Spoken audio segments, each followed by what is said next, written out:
ರಾಜ್ಕುಮಾರ್ ಪ್ರತಿಮೆ ತೆರವಿಗೆ ಮುಂದಾಯ್ತಾ BDA. ಪದ್ಮನಾಭನಗರದ CA ಸೈಟ್ನಲ್ಲಿರುವಂತಹ doctor Rajkumar ಪುತ್ಥಳಿ. ರಾಜ್ಕುಮಾರ್ ಪ್ರತಿಮೆ ತೆರವಿಗೆ ಮುಂದಾಯ್ತಾ ಬಿಡಿಎ. ಪದ್ಮನಾಭನಗರದ ಸಿಎ ಸೈಟ್ನಲ್ಲಿರುವಂತಹ ಡಾಕ್ಟರ್ ರಾಜ್ಕುಮಾರ್ ಪುತ್ಥಳಿ. ಇದೀಗ ಪ್ರತಿಮೆ ತೆರವಿಗೆ ಮುಂದಾಗಿರುವಂತಹ ಅಧಿಕಾರಿಗಳು. ಬಿಡಿಎ ಅಧಿಕಾರಿಗಳ ನಡೆಗೆ ಜನ ತೀವ್ರ ಆಕ್ರೋಶವನ್ನ ವ್ಯಕ್ತಪಡಿಸುತ್ತಿದ್ದಾರೆ. ಬಿಡಿಎ ಏಕಾಏಕಿ ಪುತ್ಥಳಿ ತೆರವು ಮಾಡ್ತಿದೆ ಅಂತ ಹೇಳಿ ಆಕ್ರೋಶವನ್ನ ವ್ಯಕ್ತ ಆಗ್ತಾ ಇದೆ. ರಾಜು ಪುತ್ಥಳಿ ತೆರವು ಮಾಡಿದ್ರೆ ಹೋರಾಟದ ಎಚ್ಚರಿಕೆ ಕೂಡ ಕೊಟ್ಟಿದ್ದಾರೆ. 2005ರಲ್ಲಿ ಡಾಕ್ಟರ್ ರಾಜ್ ಪುತ್ಥಳಿ ಅನಾವರಣವನ್ನ ಮಾಡಲಾಗಿತ್ತು. ಪದ್ಮನಾಭನಗರದ ಪುತ್ಥಳಿ ಮುಂಭಾಗ ಇದೆ ಕನ್ನಡ ಧ್ವಜಕಂಬ. ಕೋರ್ಟ್ನಲ್ಲಿ ಜಮೀನು ವಿವಾದದ ವ್ಯಾಜ್ಯ ವಿಚಾರಣೆ ಆಗ್ತಿರುವಂತದ್ದು. ಈ ನಡುವೆ ಜಾಗ ನನ್ನದು ಅಂತ ವ್ಯಕ್ತಿಯೊಬ್ಬ ಎಂಟ್ರಿ ಕೊಟ್ಟಿದ್ದಾನೆ. ನಕಲಿ ದಾಖಲೆಯನ್ನ ಸೃಷ್ಟಿಸಿದ್ದಾರೆ ಅಂತ ಜನರು ಆರೋಪವನ್ನ ಮಾಡ್ತಾ ಇದ್ದಾರೆ. ರಾಜ್ಕುಮಾರ್ ಪ್ರತಿಮೆಗೆ ತೆರವಿಗೆ ಮುಂದಾಯ್ತಾ ಬಿಡಿಎ. ಹಾಗಾದ್ರೆ ಬಿಡಿಎ ಅಧಿಕಾರಿಗಳ ನಡೆಗೆ ಜನಸೇವಾ ಸಂಘಟನೆ ತೀವ್ರ ಆಕ್ರೋಶವನ್ನ ವ್ಯಕ್ತಪಡಿಸುತ್ತಿದ್ದಾರೆ. ಬಿಡಿಎ ಏಕಾಏಕಿ ಪುತ್ಥಳಿ ತೆರವು ಮಾಡ್ತಿದೆ ಅಂತ ಜನ ಆಕ್ರೋಶವನ್ನ ವ್ಯಕ್ತಪಡಿಸುತ್ತಿದ್ದಾರೆ. 2005ರಲ್ಲಿ ಡಾಕ್ಟರ್ ರಾಜ್ಕುಮಾರ್ ಪುತ್ಥಳಿ ಅನಾವರಣ ಮಾಡಲಾಗಿತ್ತು. ಪದ್ಮನಾಭನಗರದ ಪುತ್ಥಳಿ ಮುಂಭಾಗ ಇದೆ ಕನ್ನಡದ ಧ್ವಜಕಂಬ. ಡಾಕ್ಟರ್ ವಿಷ್ಣುವರ್ಧನ್ ಆಯ್ತು, ಇದೀಗ ಡಾಕ್ಟರ್ ರಾಜ್ಕುಮಾರ್ ಸರದಿ ಶುರುವಾಗಿರುವಂತಹದ್ದು. ಪದ್ಮನಾಭನಗರದ ಸಿಎ ಸೈಟ್ನಲ್ಲಿರುವಂತಹ ಡಾಕ್ಟರ್ ರಾಜ್ ಪುತ್ಥಳಿ. ಇದೀಗ ಪ್ರತಿಮೆ ತೆರವಿಗೆ ಮುಂದಾಗಿದ್ದಾರೆ ಅಧಿಕಾರಿಗಳು. ಬಿಡಿಎ ನಡೆಗೆ ರಾಜ್ಕುಮಾರ್ ಅಭಿಮಾನಿಗಳು ಅಸಮಾಧಾನವನ್ನು ಹೊರಹಾಕ್ತಾ ಇದ್ದಾರೆ.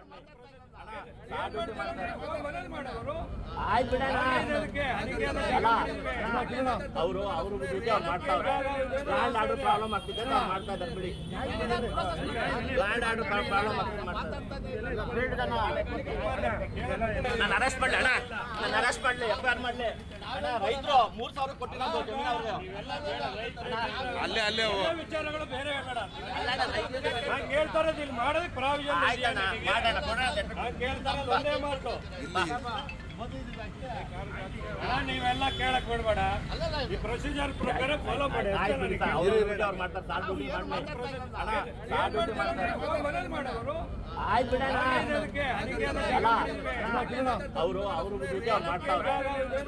ಪ್ರಾಬ್ಲಮ್ ಆಗ್ತಿದೆ, ಮಾಡ್ತಾ ಇದ್ದಾರೆ ಬಿಡಿ. ಲ್ಯಾಂಡ್ ಆರ್ಡರ್ ಪ್ರಾಬ್ಲಮ್ ನಾನು ಅರೆಸ್ಟ್ ಮಾಡ್ಲಿ ಅಣ್ಣ, ನಾನು ಅರೆಸ್ಟ್ ಮಾಡ್ಲಿ, FIR ಮಾಡ್ಲಿ ಅಣ್ಣ. ರೈತರು 3,000 ಕೊಟ್ಟಿರೋದು ಜಮೀನು ಅವ್ರಿಗೆ. ವಿಚಾರಗಳು ಬೇರೆ ಬೇಡ.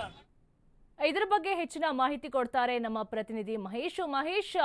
ಡಾಕ್ಟರ್ ವಿಷ್ಣುವರ್ಧನ್ ಸರದಿ ಆಯಿತು, ಈಗ ಡಾಕ್ಟರ್ ರಾಜ್ಕುಮಾರ್ ಸರದಿ ಎದುರು ಆಗ್ತಿರುವಂತದ್ದು. ಡಾಕ್ಟರ್ ರಾಜ್ಕುಮಾರ್ ಪ್ರತಿಮೆಯನ್ನ ಧ್ವಂಸಗೊಳಿಸ್ತಾರೆ ಅನ್ನೋ ಮಾಹಿತಿ ಬರ್ತಾ ಇದೆ. ಏನಿದ್ರೆ ಇದ್ರ ಹೆಚ್ಚು ಬಗ್ಗೆ ಡೀಟೇಲ್ಸ್?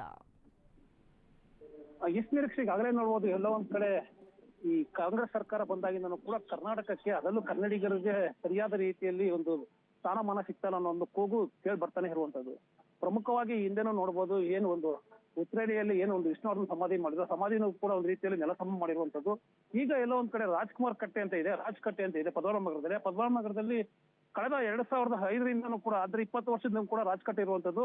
ಆದ್ರೆ ಈಗ ಏಕಾಏಕಿ ಬಿಡಿಎ ಅಧಿಕಾರಿಗಳನ್ನ ರಾಜ್ಕುಮಾರ್ ಒಂದು ಶಿಲೆ ಇದೆ, ಆ ಶಿಲೆ ಹಾಗೂ ಧ್ವಜಸ್ತಂಭ ಎರಡನ್ನೂ ಕೂಡ ಬೀಳಿಸೋದಕ್ಕೆ ಮುಂದಾಗಿರುವಂತದ್ದು. ಅಂದ್ರೆ ಹಿಂದೆನೂ ಕೂಡ ಬಿಡಿಎ ಸಿಎ ಸೈಟ್ ಅಲ್ಲಿದ್ದಂತಹ ಈ ಜಾಗ ಅಂದ್ರೆ ಅಲ್ಲಿ ರಾಜ್ಕುಮಾರ್ನ ಚಾಚು ಇಕ್ಕಿ ಒಂದು ರೀತಿಯಲ್ಲಿ ದೊಡ್ಡ ಮಟ್ಟದಲ್ಲಿ ರಾಜ್ಕಟ್ಟೆ ಅಂತ ಓಪನ್ ಮಾಡಿ ಅನೇಕ ಸಾಮಾಜಿಕ ಹಾಗೂ ಶೈಕ್ಷಣಿಕ ಕಾರ್ಯಕ್ರಮ ಮಾಡ್ಕೊಂಡ್ ಬರ್ತಾ ಇದ್ರು. ಆದ್ರೆ ಈಗ ಬಿಡಿಎ ಅಧಿಕಾರಿಗಳು ಅದು ಸಿಎ ಸೈಟ್ ಬಿಡಿಎಗೆ ಸೇರಿರುವಂತ ಒಂದು ರೀತಿಯಲ್ಲಿ ಅದು ಶಿಲೆನ ಧ್ವಂಸ ಮಾಡಕ್ಕೆ ಮುಂದಾಗಿರುವಂತದ್ದು. ಈಗಾಗಲೇ ಏನು ಅಲ್ಲಿಲ್ಲ, ಸಾರ್ವಜನಿಕರಾಗಿರ್ಬೋದು, ರಾಜ್ಕುಮಾರ್ ಅಭಿಮಾನಿಗಳಾಗಿರ್ಬೋದು, ಈಗಾಗಲೇ ಏನೋ ಒಂದು ಪರಮೇಶ್ವರ್ ಅವರು ಕೂಡ ಪತ್ರ ಬರೆದಿರೋದು. ಇದೇ ರೀತಿ ಆದ್ರೆ ನಾವು ದೊಡ್ಡ ಮಟ್ಟದ ಹೋರಾಟ ಮಾಡ್ತೀವಿ ಅಂತ ಎಚ್ಚರಿಕೆ ಕೊಟ್ಟಿರ್ಬೋದು.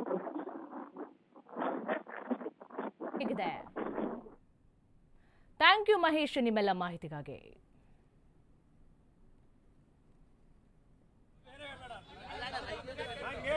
ಮಾಡೋದಕ್ಕೆ ಪ್ರಾವಿಷನ್ ಒಂದೇ ಮಾತು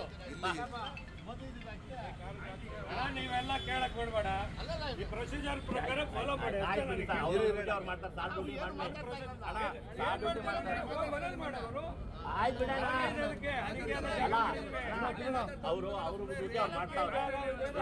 ಪ್ರಾಬ್ಲಮ್ ಆಗ್ತಿದೆ, ಮಾಡ್ತಾ ಇದ್ದಾರೆ ಬಿಡಿ.